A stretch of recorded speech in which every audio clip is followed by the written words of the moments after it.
Hello po sa inyong lahat mga ka-crypto. Ako po si Pinoy Crypto Trader at sa video na ito ay atin pong pag-uusapan ang tungkol sa balitang ito.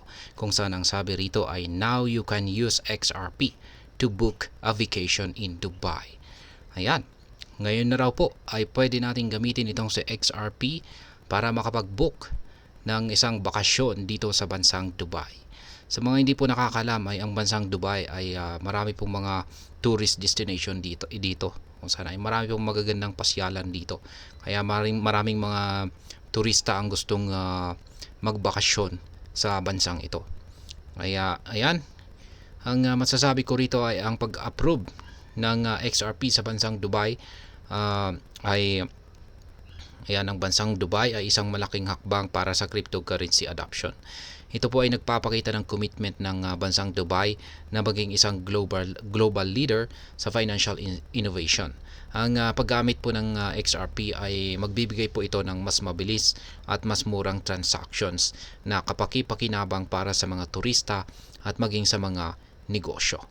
Kaya ayan, bago po tayo magpatuloy ay nais ko lamang po munang bigyang linaw ang aking disclaimer kung saan ang nilalaman po ng video na ito ay hindi po ito isang financial advice. For education and information purposes lamang po ang layunin nito. Kaya ayan, kamakailan lamang po ulit ay ang Dubai ay nag-approve na gamitin itong si XRP. Isa po itong cryptocurrency na dinevelop ng Ripple para po sa iba't ibang mga financial services dito po sa Dubai International Financial Center or DIFC. Kung saan ay yung approval po ng Dubai Financial Services Authority or DFSA ay ito po yung nagbibigay ng hudyat ng isang matinding milestone para sa adoption po ng digital assets sa rehiyon na ito.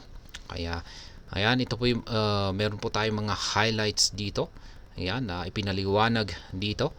Ayan, summary na lamang po natin at diretso na po natin yan. Yung unang-una ay yung kanilang regulatory approval.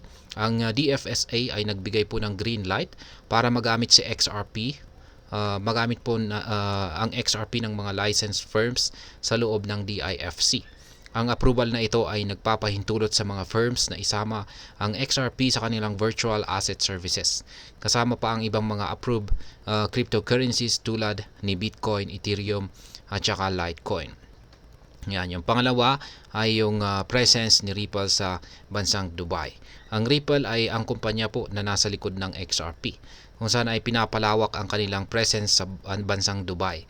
Binuksan ng kumpanya ang kanilang regional headquarters sa DIFC noong taong 2020 dahil sa mataas na demand sa Middle East at North Africa or MENA region na bumubuo ng 20% na negosyo ng Ripple. Ayan, ang pangatlo naman ay ang benefits ng paggamit ng XRP.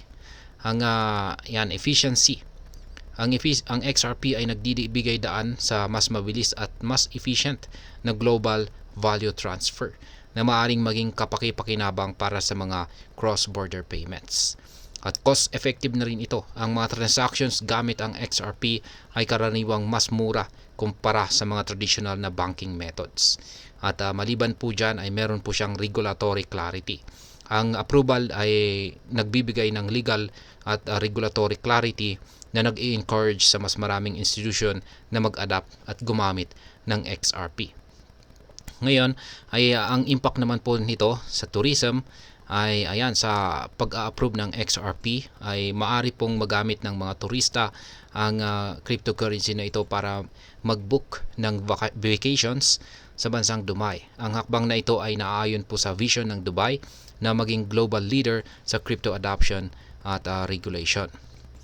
Ngayon, ang future prospects naman ay ang comprehensive regime ng DFSA para sa virtual assets ay inaasahang mag-attract ng mas maraming mga foreign investment at magpapabilis ng economic growth sa bansang Dubai.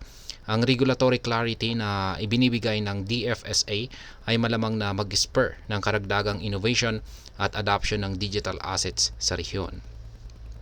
Ngayon, ang flagship event ng Ripple, ang Ripple Swell ay gaganapin po sa bansang Dubai sa November 8 to 9.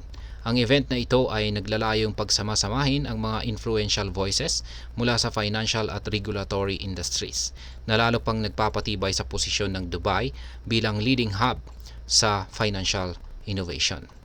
Kaya yan, ang approval po ng XRP ng DFSA ay isang mahalagang hakbang patungo po sa integration ng digital asset sa mainstream financial services ng bansang Dubai.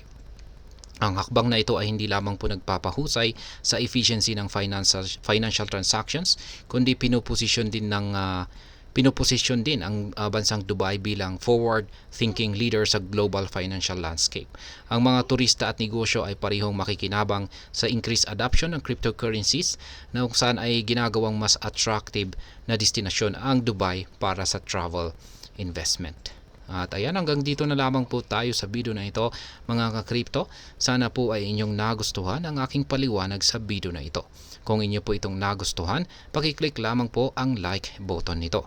Para naman po sa mga bago lamang dito, kayo po ay aking inaanyayahan para mag-subscribe. Pakiclick na rin po ang bell icon nito dahil ito po ang siyang magsisilbing notification nito sa mga bago kong videos na akin pong ina-upload sa aking YouTube channel na ito.